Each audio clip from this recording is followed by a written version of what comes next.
Hey guys, welcome to Solo ReacTalk. Today I'm going to be reacting to a Commissar story, part 4, The Reply of Avathon IV by Old Man Reacts. If you want to check out my previous reactions to the other parts of a Commissar story, remember the playlist card is going to be at the top. Just click on it and you'll be able to access them. If you want to check out the original video as well as Old Man Reacts YouTube channel, the links are in the description below. Yes. Part 3, Harvest Day. Yeah. Avathon 4 has entered into harvest season, if I can say that. They've begun their defense of their planet against the Tau forces.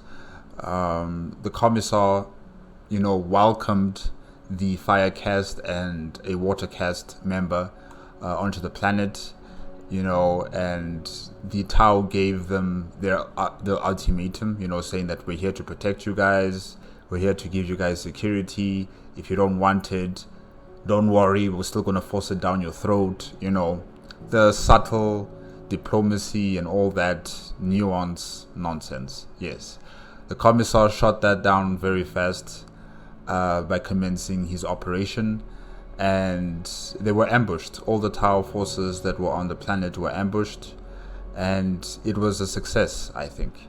But now the war for Avathon IV has begun, and it's going to be a long, grueling task to defend this planet against an overwhelming force.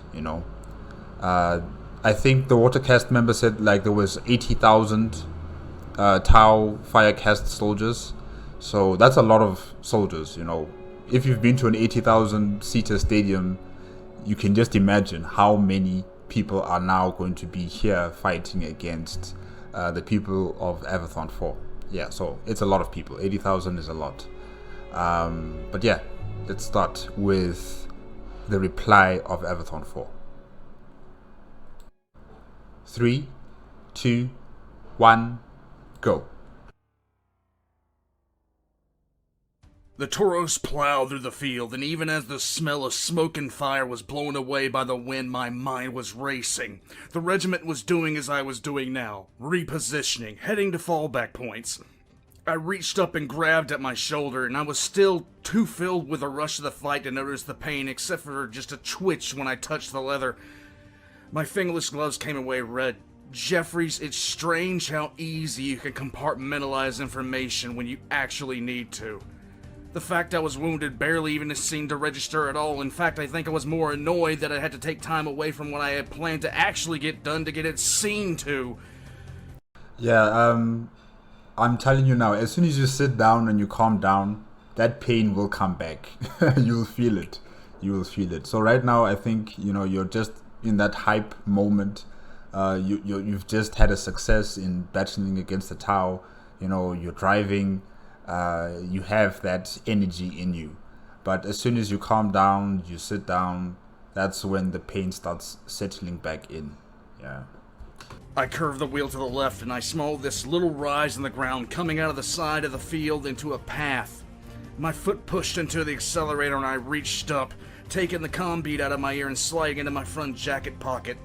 I come over this small rise and I cut the wheel hard to the right, sliding the Tauros, yanking myself out of the chair.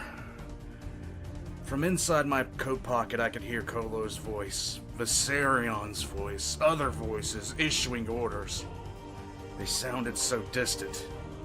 I grabbed hold of a guardrail at almost a full run and swung myself up hard and into the gunner's chair, and I yanked the controls of the twin-link blast cannon and sighted down the crest of the hill that I had just come over.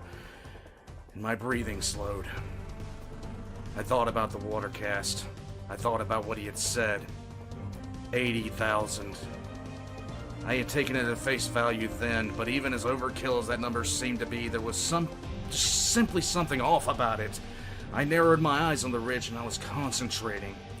The number was nagging me. 80,000 Jeffries. It didn't track. As I glared at the crest of the hill I had ridden over, I already knew why it was bothering me. There were too many ships in orbit, too many vessels to carry troops and gear.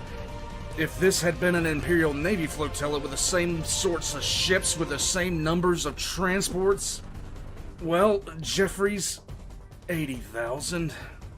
Not even the most incompetent Ministorum would request a fleet the size of the one we had above us to escort something so small. The pain I... So, Commissar, you're expecting them to have more than 80,000, like 100,000, 200,000, 300,000, 400,000, 500,000, going towards a million for a agricultural, rural planet. I mean, that's just overkill then, really. If they have more than 200,000, that's just overkill. Maybe he's right, but the other transport vessels could be carrying their mechanized divisions. They could be carrying Titans, they could be carrying tanks and other forms of mechanization technology meant for war. So maybe he's right and maybe he's wrong. I don't know. We'll see. We will see. But I'm hoping it is just 80,000, because if it's more... I hadn't been feeling from the shot I had taken. Now I was feeling it. My body was starting to calm down, and the sudden scalding, tearing feeling in my shoulder gave my mind crystal clarity, and I gripped my teeth as I continued waiting. And I was just glancing around, but I was focused. Not 80,000, Jeffries. I breathed slowly. I let the realization set in on me. The pain in my shoulder and the mounting cold in my chest sharpening every sense that I had. I could hear the wind sliding through the stalks of this golden grain around me. I felt a bead of sweat slide down the side of my face. 80,000? Not hardly. The Tau hadn't lied. Not entirely. But I felt this sense of absolute, hopeless rage kick in my chest, as if the drone that had shot my shoulder had bored a hole straight through me. As if I summoned the damned thing, as if the world seemed to know that I needed to commit an act of pure violence. I saw what I was waiting for. I only saw it for a fraction of a second, but it's all I knew I was going to get. The entire Tauros rocked on in suspension and the coils discharged, and the second Tau drone that had been circling me from before exploded both into vision and into destruction. I climbed down off the Tauros and walked up the hill. As I came over the rise, in the distance I could see the aftermath of my planning. Further off, barely visible, I could see another column of smoke rising in the sky. I turned my head and I was looking around slowly, seeing the first signs of war in the distance, as every so often tendrils of blackness curled into the blue of the skies. I looked back down at the drone that had been following me. 80,000. I kicked the shattered thing as hard as I could, then I turned and walked back to the Tauros. There had only been basic infantry and APCs. Only basic infantry and APCs. None of the stealth suits, none of the crisis battle suits, none of that. No tanks, no battle suits. I swung back into the Tauros and I accelerated, focusing now on what was to come. I heard small, tinny voices coming from my pocket, but I didn't put the comm bead in my ear, not yet. I wanted to give myself the time to bury everything before I came face to face with my guardsmen. Suddenly, I realized that in the long game it didn't matter. Finally, the numbers began to settle in my head. 80,000 on a planet this size was not the assault force. We hadn't killed the invasion. We were just killing the future garrison. Okay, the future garrison. Alright. Now I'm asking myself, how many people are on Avathon 4? What is the entire population of civilians on Avathon 4, what is the entire population of the PDF forces and the regiments? How many people are in the Astra Militarum exactly on Avathon 4? Because I'm still considering 80,000 as a lot, as a force to invade Avathon 4, because I still consider it as a very rural and agricultural based society. They don't have the sheer numbers of military personnel. They don't have the sheer numbers of military artillery or mechanized divisions. They don't have any of that. So more than 80,000, I just can't see it. That's what I'm saying, like, it's overkill. If it's more than 80,000, it's overkill. But yeah, we'll see. We'll see what happens. Hal hadn't lied. He just didn't tell me the rest of it. A number began to form in my head, and I stared at the road in front of me, and I took my foot off the accelerator. I thought about the fleet invisible over my head. We weren't facing 80,000. We'd be lucky if we were only facing 800,000. The Tauros drifted to a stop on the road. I leaned against the door frame and took off my cap, and I turned my head into the breeze blowing off the grain. I focused on the distance, finding a place, maybe the only place right now where I couldn't immediately see smoke rising in the distance. The grain just gently rolled toward me, and the sky was beginning to just show those first signs of amber as night was coming. I stared at this ocean of gold, then breathed in the scent of the air, and once again I was reminded of how clean this place was, how pure. I wanted this moment to last forever, Jeffries. I wanted nothing more than the fleet overhead to just vanish, for me to roll into Ceres and walk into a regimental headquarters that had never vanished into fire and dust. I wanted to be trapped on this world forever, training my men and attending their weddings, dealing with the politicians who asked for parades, maybe even find myself some woman who could put up with me. Don't roll your eyes, Jeffries. There exists such a creature out there. I'm sure.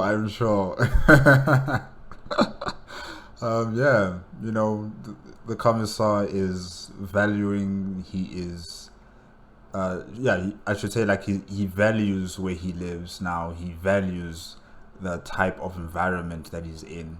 And, he doesn't want it to go away. He doesn't want to wake up from that dream, But unfortunately, he has to. He has to wake up from it. He has to realize that, the beauty of Avathon IV is going to be damaged through this war, and it can be rebuilt, if only you guys are victorious. If you guys aren't victorious, then it's going to be a Tau colony, and who knows how they do things. I don't really know how they do things on the planet, but yeah. I could only imagine the Commissar that would come to replace me on this world then, doing their best not to show their absolute shock at what had become of me and vowing never to do the same. And I can imagine my smile knowing this world would do it to them too. I stared at utter peace, Jeffries, a peace I never knew how much I needed. I was home. Slowly, though, as I looked off at the last pure horizon I could see, I saw this sudden plume of smoke rising. The dream was gone, the peace was gone, war was here, and in the horizon I could see a shadow that I couldn't see before. I put my cap back on my head, and I was raised to beware the Xenos, the mutant, and the heretic, and I had done so, but as I looked at the shape of the shadow, it was a Tau battleship in low orbit. I wanted to hurt them. I wanted to make them suffer. I wanted to kill them all. I thought I knew what it was to hate. I thought I knew, Jeffries. Even as I watched, I saw trails of light streaming down into the coming night, more of their dropships, delivering more troops down over the horizon. I just knew it now. Even if we killed all 80,000 of the bastards that Tau said were here, I knew that they had more. No matter what happened, I couldn't stop them. I felt hope die in me. And I hated him for it. Commissar, you don't have to beat them completely. You don't have to defeat the enemy completely. Just hold on for as long as possible until reinforcements come from different solar systems across the subsector that you're in. Hold on until reinforcements come with vessels, with Astra Militarum forces, to help you keep your planet. I think that's what you can do now. That's all you can do. Just hold on until reinforcements come by. Yeah. And also continue on with your guerrilla tactics. You know, targets of opportunity, targets that you'd consider to be soft, supply lines. You know, taking out the commanding officers. Do everything and anything possible to disrupt the enemy. You know, make it difficult for them on this planet. And yeah, that's all you can really do. I slid back into the Taurus and activated the engine, and I started driving to one of the few forests I could see. The one that hid our base camp. 20 minutes later, I came to a stop in the camp, and my eyes shot over to the tents for the medics of the regiment. I saw a few men there, and thank the God Emperor it wasn't more. I had put the comm bead back in my ear again, and as I rolled up, and I saw one of the medics running towards me with a bag slung over their shoulder. I pointed toward the bunker, and the medic turned toward it, running inside. I pulled myself out of the Taurus, and I just stalked toward the bunker coming through the door. Viserion was inside, with Kolo, and the big man was rubbing the bridge of his nose. Kolo was standing near him, and I could see him whispering. Phasian was bringing the holotable online, the first flickers of a spear becoming visible in the air.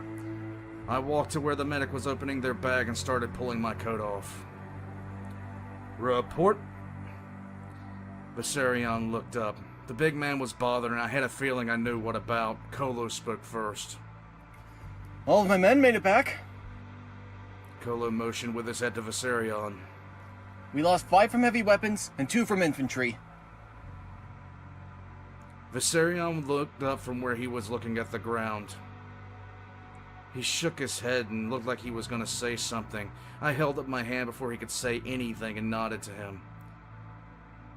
Viserion, you're going to lose people. Before this is all over, we're all going to lose people. He just stared at me for a few seconds. Viserion, this is going to sound cold, but you can't take it personal. You can't blame yourself. That's poison. And if you let it in, you'll drown in it. Viserion nodded at me just once, and he gave the weakest smile that I'd ever seen on the man since I knew him.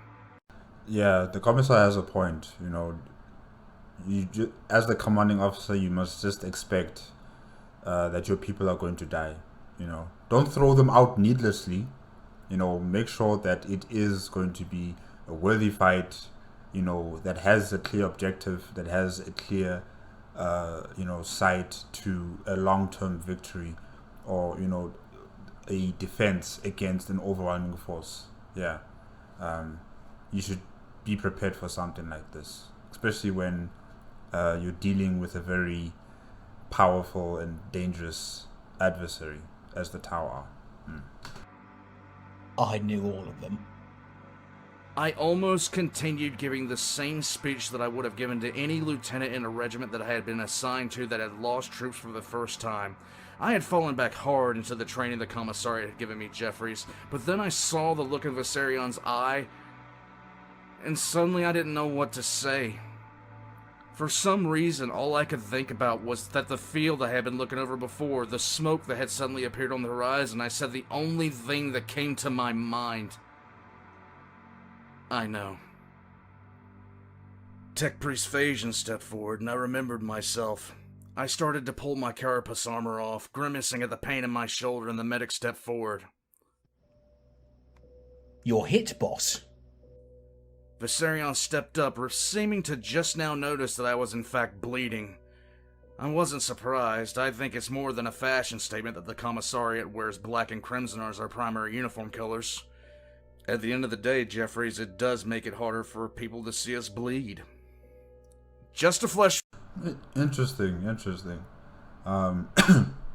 Having the attire of a Commissar able to conceal whether the Commissar is hurt or not, because posturing is important. You can't have your Commissar looking half dead leading the Astra Militarum, and its commanding officer, who's ever leading that regiment, if I can say that. So the Commissar can't show weakness, must always be the pillar of strength, the pillar of the Imperium of Man. And if the Commissar has been taken out, or the Commissar is wounded, the cohesion breaks down, and people might start becoming deserters. Pruned, don't worry. I am invincible. I sat down in the chair, seeing the flicker of the first grin since I had walked in on Visarion's face.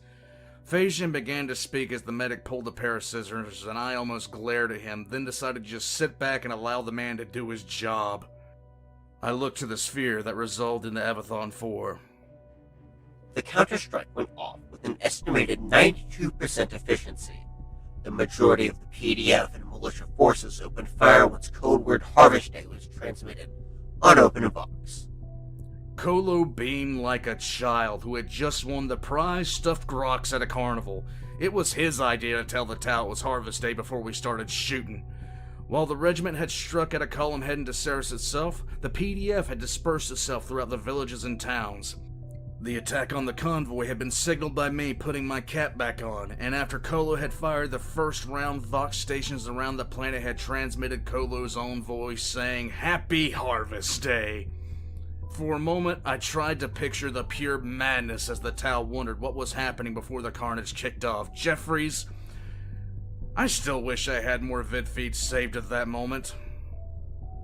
Regimental casualties are estimated at 7 dead, 30 wounded, 4 critical. I glanced at Visarion, but he had steeled himself and he was paying attention. PDF casualties are reported as light to moderate, estimated 2,000 dead, twice that wounded. Unknown status of injuries. Civilian casualties are unknown, majority unreported. Even as Phasian talked, I saw tables popping up on the holovid, and my eyes found Ceres. Ceres had not reported in yet. The medic had cut the corner of my shirt away and he was dressing the plasma burn, and I just flinched as he put gel over it. Tau casualties are projected as follows. Phasian reached down and pressed a button on the table. Visarion whistled. I suppressed a grin. Kolo, on the other hand, Whee! Fuck those sons of bitches up! he yelled and he slapped Visarion on the back. He was almost jumping at the numbers on the screen. So it's good. It's good. Huh? You guys killed a lot of Tau. Okay, how many? How many? The medic stopped working and just stood and stared and whistled. Query. What does intercourse with the Tau have to do with these projections? Kolo stared at Visarion for a few long seconds, and then he just started to laugh. Visarion smiled, but I was oblivious as I stared at the numbers. The medic went back to my shoulder, and I lifted my arm so he could wrap it. What is funny? Phasian, don't worry. It's an inside joke. Well, not really, but just don't worry about it. Phasian's obliviousness only made the grin I was suppressing actually appear on my face. The regiment had killed an estimated 3,500 in the convoy, if not more. Ceres might not have confirmed civilian casualties, but they had reported over 6,000 dead Tau. Whoa! Wow. Okay, this is going a bit better than I thought. There were a dozen towns that had reported Tau casualties, and the village of Gelinus had been extremely specific, reporting 2,207 dead. At the bottom of the vid screen, in bold letters, was the tally of estimated Tau killed. I felt a grim sense of self-satisfaction. For the crime of setting foot on the planet, the Tau had lost over 32,000. Kolo? Visarion? Time for phase 2. I'll let Astrid know. He's still in the Medicaid tent. One of his men took a hit. Once you finish with him, issue your orders, and you and Kolo meet me at the Tauros. We're getting on the road. Kolo nodded once, then both Visarion and Kolo moved out of the bunker. The medic was wrapping up too, and without a word he hurried to the exit. I had zero doubt that within the next 20 minutes half the planet would know. I didn't mind that at all. Phasian looked at me with his remaining human eye. I will transmit the orders. Query, Commissar. What does fornication with the Tau have to do with battle reports? Phasian, don't worry, man. Don't worry. Just transmit the orders, Phasian, and don't worry about it. It's a guardsman joke. I grabbed a data slate and I just started writing quickly, Jeffries. I didn't want him to see the grin that was on my face still. Phase 2 was simple. Poor guy. After our initial attack, it was just too dangerous for the regiment to assemble with any real numbers.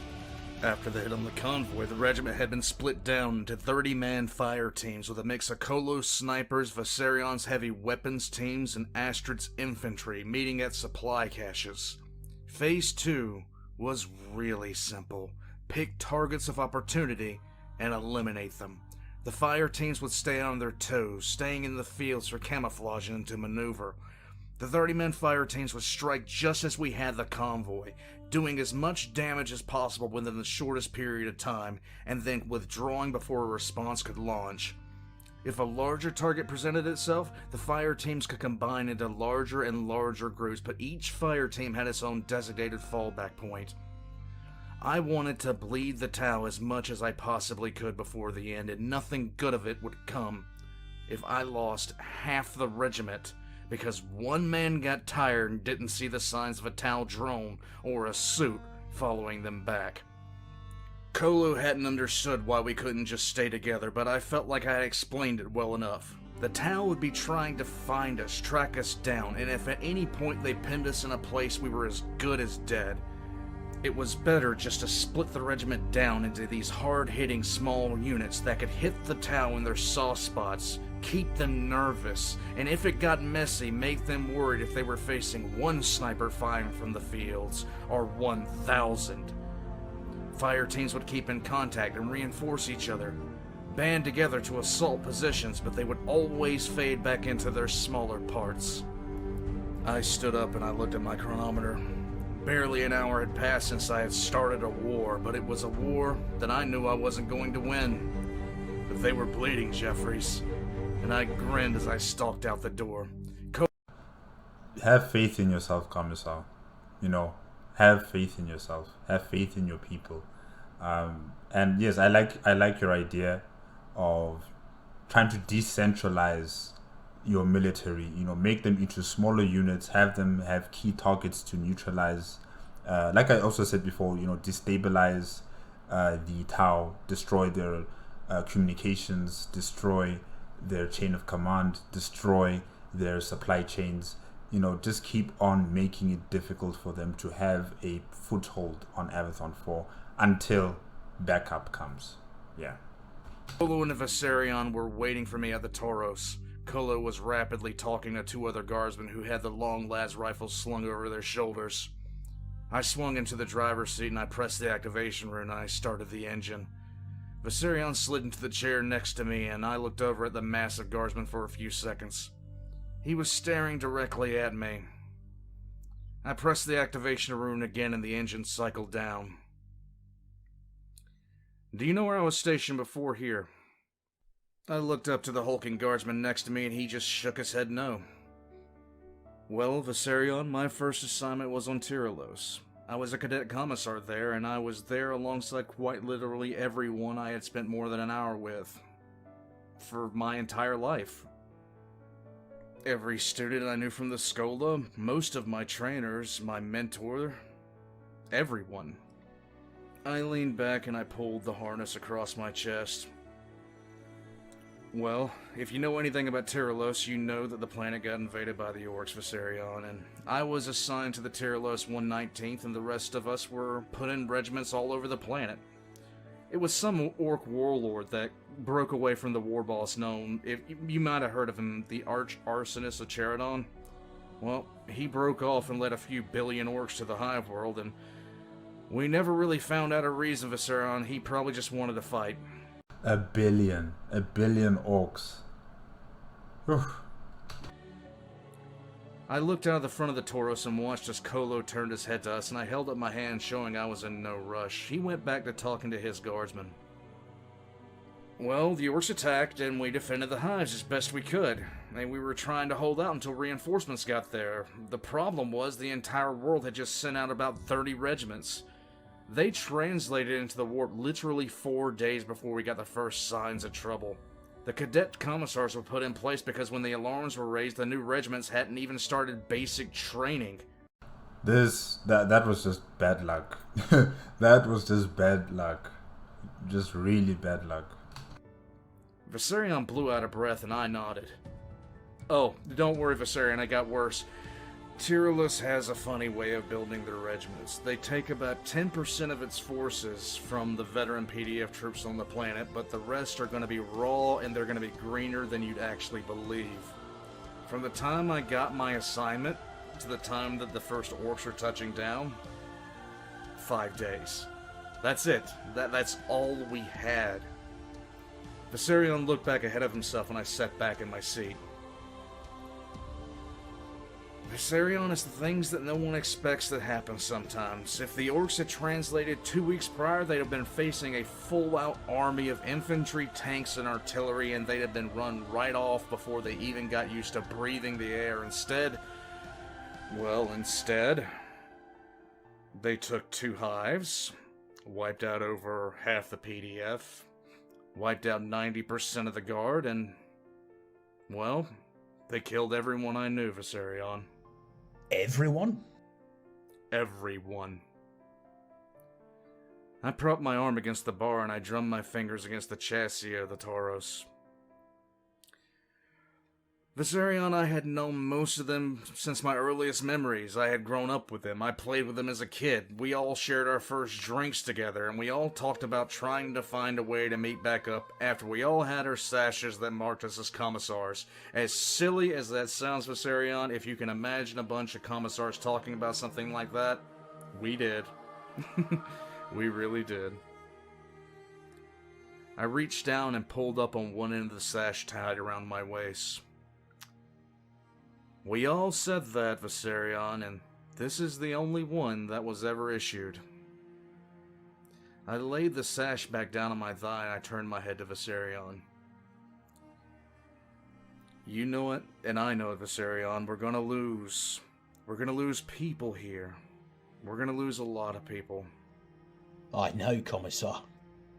I just wasn't prepared for it. I nodded to him. I reached back to the activation room of the Tauros and I started the engine again. I took hold of the end of my sash and pulled it up to where he could see, and then I pulled aside a small strip along the seam, revealing the inseam of the sash. Viserion looked at me for a moment before looking down at the normally hidden little band of cloth, and I looked with him at the names printed in this small handwritten script. My handwriting. Only 3 names were visible.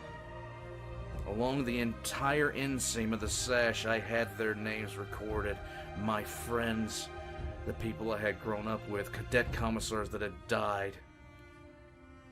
Wrapped around my waist, hanging to my side always. Viserion just looked back at me in surprise. I'm going to tell you a secret, Viserion. No one is. I folded the sash again, hiding the names of the dead.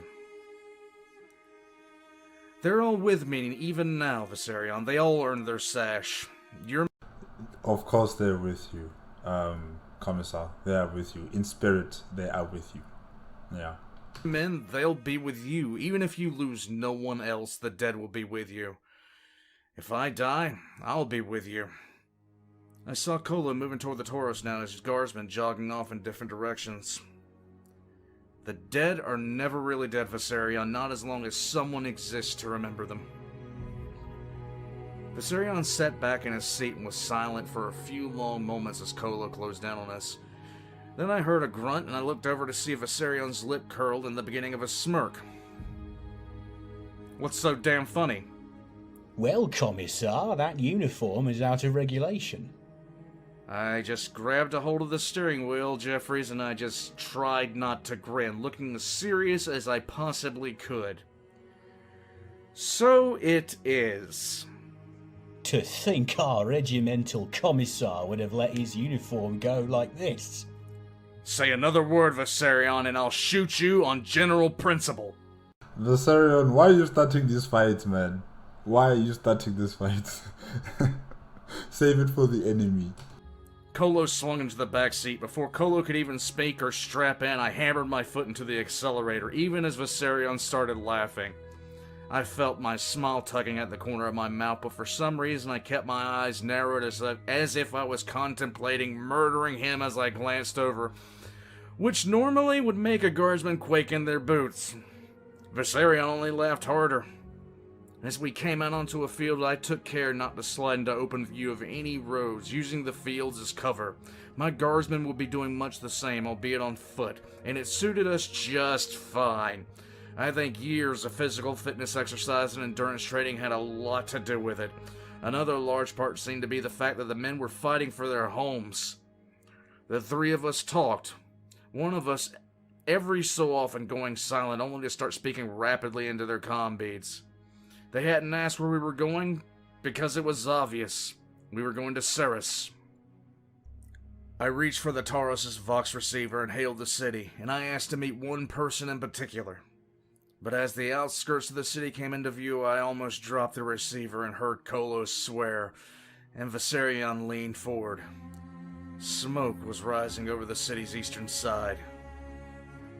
"Relax," I said over the sound of the Tauros. "The city is mostly fine. It's most likely the Tau transports are burning." I didn't look. Yeah, it could be that, or it could be something far worse, Commissar. I don't think you should give people false hope like that. You know, let them see what it truly is. Let them understand what this truly means. You know, don't try and sugarcoat it. Look back, but I knew my words didn't comfort them much. To tell the truth aside made my own blood boil, and I pulled the Tauros onto an arterial road about half a kilometer outside of town and floored the accelerator, only slowing as we began to pass buildings. People were standing, almost milling around. Some started cheering as we passed, but as we began to close on the smoke, I was steeling myself. I don't put much stock in civilians during a crisis, Jeffries. I know it. It's true. And it's mainly due to what happened on Tyralos that I don't have much faith in them. But Jeffries, it still wasn't easy to see the people of Tyros dying. And it was far less easier to see the people of Ceres dying. Kolo and Viserion were smiling, cheering back at people that they had saw and knew, but I knew what I was about to face. The closer we got, the more civilians I saw who were staring into the ground or staring at the sky, weapons held limp in their hands. Yeah, it looks bad. It looks bad. But there is a silver lining at the end of this, you know, that the people of Avathon IV are not shaken. They are not shaken. They are resolute. They are sticking with the Imperium of Man. They are sticking with their Commissar. And yes, it's going to be terrible what's going on here. You know, the kind of bombings or the kind of infantry, you know, advance into the communities as they bulldoze houses or they destroy them, trying to target, you know, the PDF forces or the original soldiers. You know, is this going to be street battles, street fights, you know, towns burning, people left on the the pavement or the road, you know, dead, dying. It's going to be a terrible situation, but the people are resolute, you know, in their faith and their trust in the God Emperor and the Imperium of Man. So yeah. I saw a woman walking, crying into her hand. I saw an elderly man walk. He was just rocking back and forth, sitting on the corner, las gun over his shoulder, and a helmet that wasn't his own in his hands. When we turned the corner, I heard Viserion start to call out, but I heard his voice die in his throat. Throne. Kolo's eyes were wide as he looked at the street we had just turned down. I had braced myself for it long in advance, but I knew what I was going to see, Jeffries. But it didn't matter. The guardsmen with me had seen their first battle, but they hadn't seen what war could do to a city. As I drew the Tauros to the stop, I yanked myself up and out of the harness, setting foot on what was once the main thoroughfare, a place where the regiment had marched the 5 previous harvest days in a row on parade. I started walking to the first downed devilfish I saw. The first of... well, I still can't remember, Jeffries. Kolo and Viserion just fell into step beside me as we walked. The street was littered with results of blown-out buildings, Xenos vehicles, asphalt, and bodies. The stench of fried human meat and Xenos alike just drifted. Smoke poured from shop fronts and a apartments along the street. They're painted brick and signs either blown to pieces or blistered with heat signatures. And this image is also kind of giving me like Dresden kind of feelings to it. During World War II, there was a German town called Dresden that was bombed by the British. Like, they overkilled when they bombed that place. The town was utterly destroyed, totally destroyed. And it was not just the bombs that created the destruction, but the fires that were created from the bombs literally engulfed the entire town, and people died in one of the most horrific ways. Some people melted. All that is left is just a puddle of blood and gore and bones just sticking out. So it was just a terrible situation. And this picture is kind of reminding me of the particular World War II documentary that I've seen discussing about Dresden. So yeah, the bombing by the Tau in series must have been really terrible, nightmarish, something that you'll never forget. The smoke was thick, but the smell of the bodies was thicker. I kept my face as passive as I could as I stepped over Xenos bodies and around the human ones. I stopped and looked back at Kolo and Viserion. Viserion was still behind me. Kolo had stopped and he was looking down at the body of a woman at his feet. His shoulders were slumped, and for a moment I had this gut-wrenching, horrifying thought that he might have just found his wife dead right there in the street. But I looked at the woman's face, and I felt this just disgusted relief, because I was wrong. See to him, and the two of you stay near the Tauros. Viserion moved off to join Kolo. I turned and kept on going down the road towards my destination. A few civilian vehicles were parked, and the bodies of Tau being piled into them as the civilians laid their own dead gently on the side of the road, as far out of the way as possible. I stopped for a moment watching this kneeling woman. She had moved her rifle down and was gently drawing a dead man's hands up to rest against his chest. I stared as she drew his hands together, interlocking his thumbs with a small ribbon, tying the wrists together so the man just laid there with his hands locked in the symbol of the Aquila over his chest. I just stood there and watched her. She finished tying this little bow around his wrist, and that's when she seemed to sense that I was watching her. She turned this beautiful tear-streaked face to me, and I could see she had a bit of her ear missing, and I could see this line where this plasma bolt had come within an inch of her removing her head from her shoulders. She was beautiful, Jeffries. She jumped up to her feet, snatching her rifle up and threw it over her shoulder, and came to the absolute worst attention pose I have ever seen, ever. And then her hand snapped up into the Aquila across her own chest, and her rifle fell off her shoulder and yanked down her arm, but she didn't move. Her chin shook, and I saw loss in her eyes that almost brought me to tears at that moment to even think about Jeffries, but she stood. I heard my boot heels click together, felt my body go rigid into the posture, and returned the salute in kind. I didn't even think about it, Jeffries. I just did it. If anyone deserved to be saluted, it was someone like her. She relaxed her posture and I nodded to her. Then I turned and almost ran over another woman. She was the one I had come to find, the one I had radioed in for. She was dressed in pale blue. She looked like she didn't belong there. Everyone else was covered with ash and soot and dirt and blood, but she was completely clean. She was just dressed in these pale blue robes with a shawl over her head. And she only came up to my chest, and barely that. She was young, but when she looked up at me, her eyes were older than the ground that I stood on. Commissar?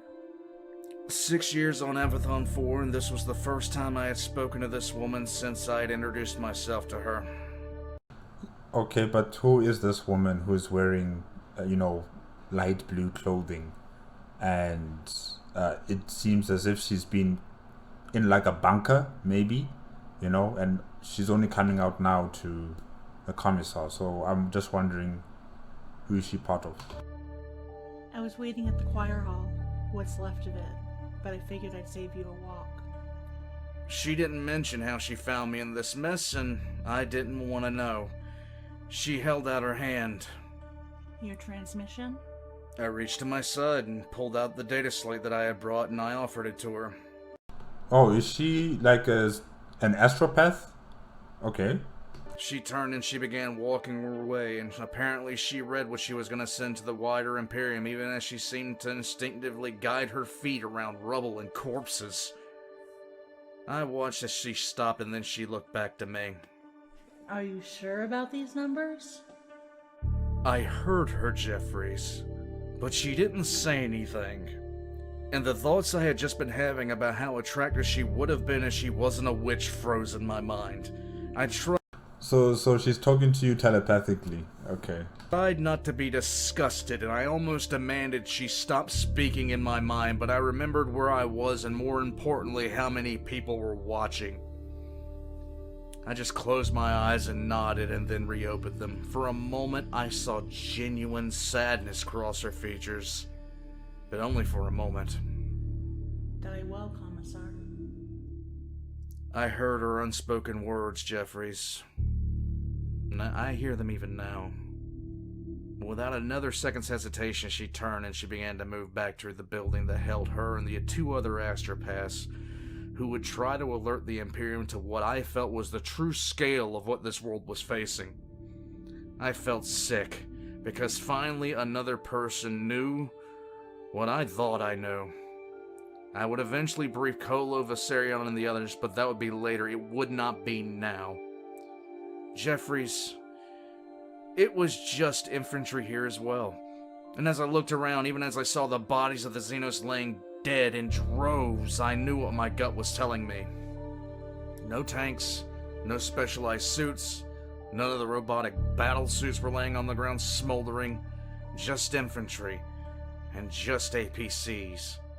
We had killed a solid chunk of them, but I knew it wasn't the main force, not even hardly Jeffries.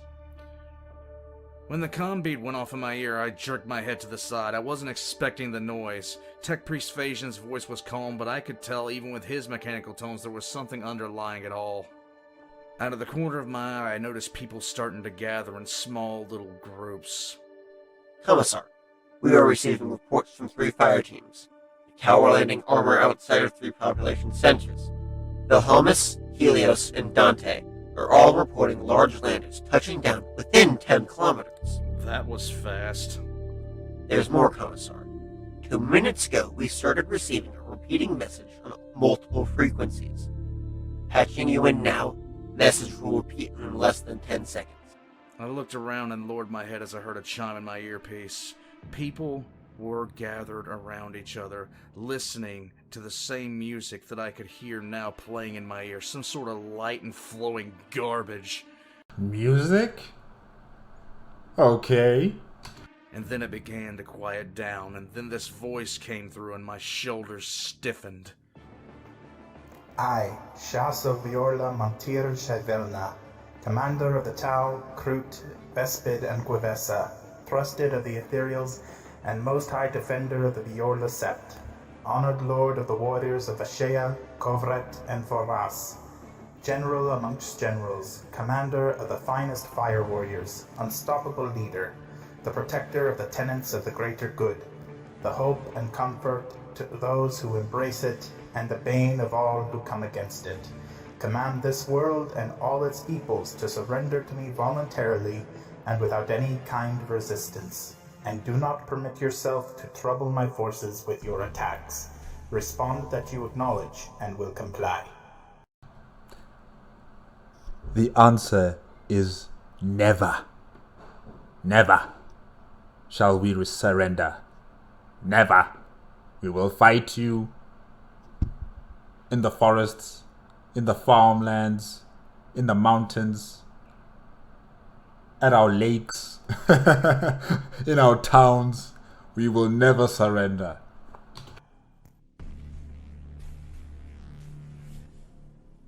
I stared ahead of myself, looking at the street directly ahead of me, and I set my jaw. Out of the corner of my eye, I saw most of the civilians had stopped moving and were standing around. Most of them standing around vehicles or people with handheld Vox units. I heard that music again, playing around with the transmission. I yanked my comm bead out of my ear. In the smoke of the street, the sound of the alien music felt like a hand over our heads ready to slap us down. I saw this uniform moving towards me, and as I looked to my left, there was Kolo standing there, a small Vox transmitter of his own in one hand. He was holding it to his ear, and the look on his face said it all. He was disgusted. Viserion was not too far behind, leaning against a downed devilfish with his massive arms crossed, staring off into the street beyond, and I knew. I glanced around and I saw the same look and attitude repeated over and over. I knew it because behind the mask I was putting up, I was feeling the same. It's hard not to feel beaten when you can hear the crying. When you can smell the voice of that miserable wretch started again. It seemed to hit the street like a wave, Jeffries. Hands came up to rub against foreheads. Prayers started getting louder, and I saw Kolo just hurl the Vox receiver against the devilfish and swear. I saw the eyes on me, the eyes turning to me, what felt like a million eyes, civilians watching me, unable to meet my eyes when I looked back at them. Suddenly I felt anger, white-hot, washing over me. I shoved my comm bead back into my ear. Shut the damn thing off! No, wait! I started stalking back towards the Tauros. Get ready to receive and transmit back! I didn't notice anyone else on the street moving, but as I passed, hearing the Xeno's voice coming out of vehicles and handheld Vox transmitters, I knew I was being watched. I didn't know what I was gonna say, but I had to respond, Jeffries. I had to. I didn't know Kolo was 2 steps behind me, Viserion just behind him. I didn't notice that the civilians were right on their heels, a good part of them anyhow. I just knew I had to say something. Phasian said in my ear, and I just reached into the Tauros and snatched up the Vox transmitter. I looked up at the mostly empty street at the end of the column, seeing the chronometer tower up of the road, a line of black impacts across it, leaving it permanently at 5 after 5. The telltale signs of some Tal's pulse rifle having shot it when he was probably dying. I slammed my finger down on the switch and I started my transmission. Commander Shitala, the Tyrannid's own kith and kin, professional ass-kisser of Avathon himself, what the hell kind of warrior are you when you can't even kill a Gretchen with your own naked ass? Commissar, no. Oh, this reply is fire. Horror shits and your army eats. You will not, you son of a whore, make slaves of Emperor-blessed Imperials. We have no fear of your army, and on the fields of Avathon IV we will fight you. Fuck your mother! I heard the sudden chorus of cheers and I just bellowed louder. You gene-stealer reject, chaos-worshipping atheists, grox fucker of 4 whatever, crude piss-tester of a Shia, vespid proctologist of Covetta, an assisted suicide artist of your own worthless fire warriors! The entire street collapsed into laughter and I held down the receiver, holding it up as people yelled out insult after insult, hurling them in between peals of laughter. I made a hard cutting motion with my hand and set my feet, making a show of just breathing in before I bellowed into the receiver. You are the crick in my dick! You are the scapegoat of the Ethereals! You son of a bitch! Fuck your own mother! I want to see the Tau commander's face right now. His expressions. I want to see him. Just hearing all of this. Oh man. The civilians bellowed and I saw a smirk on Kolo's face and I turned around and yelled into the receiver again.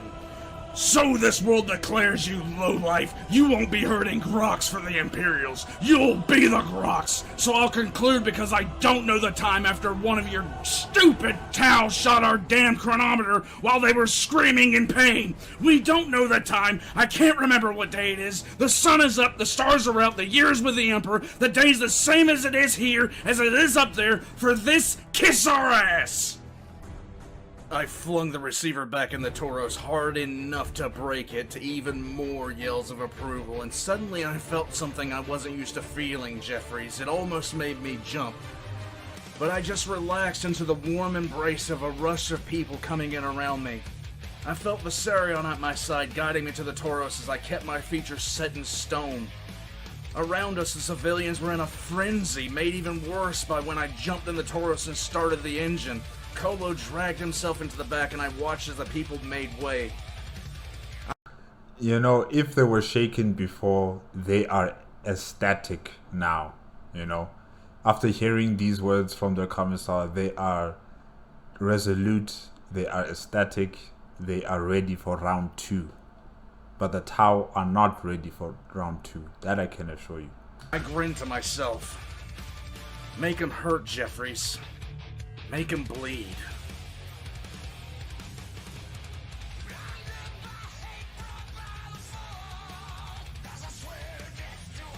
Oh, these are the voice actors. Okay. Alright. Choir Primus, the wife. Oh, okay. Town Commander Hobbit. Hobbit, you are the Town Commander. Alright. Yeah, you gotta go. The Town Commander's gotta go. If you land on Avathon 4, you know, the Commissar needs to take you out. You know, you're too much of a threat. You need to be taken out. It was nice hearing you, Hobbit, but you're the enemy right now. You gotta be taken out.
Okay, guys, yes, that's it with A Commissar Story Part 4, The Reply of Avathon 4 by Old Man Reacts.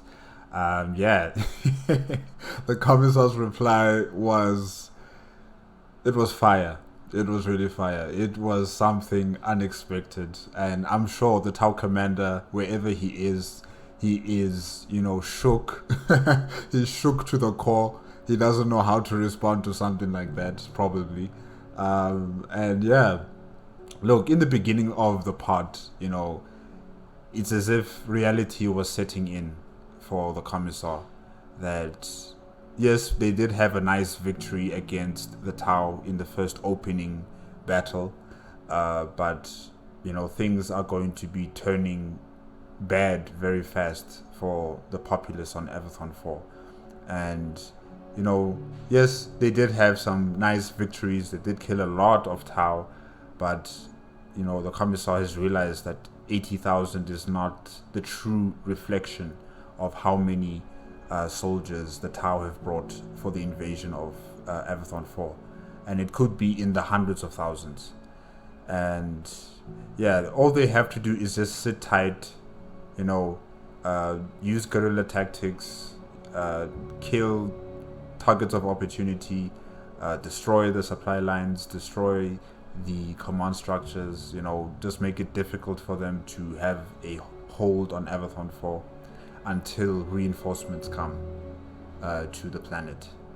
And after that arousing reply by the Commissar, the people are back on track on being resolute in defending their planet against the Tau, because the devastation in the town of Ceres is really horrible, nightmarish, and it has the ability to break people's will to fight. Seeing such devastation, seeing their family members dead on the street, or even just reduced to ash or bones, that can really kill someone's resolve to fight against the enemy. So with the Commissar here, saying the things he had to say, it really uplifted the people. It gave them that strength again. And yeah, hopefully it will continue until the Imperium of Man sends reinforcements to the planet. And yeah, guys, I guess that's it for now with the playlist. There's only been 4 parts in the Commissar story, so as soon as there's another part updating on the playlist, I will be reacting to it as soon as possible. And yeah, hopefully I'll see you guys there as well. Remember guys, if you want to check out the original video as well as Old Man Reacts YouTube channel, the links are in the description below. If you like my reaction, please give me a like, comment and subscribe to my channel. Click on the notification bell if you want to be up to date with my latest videos, and I will see you guys next time. Okay, bye bye.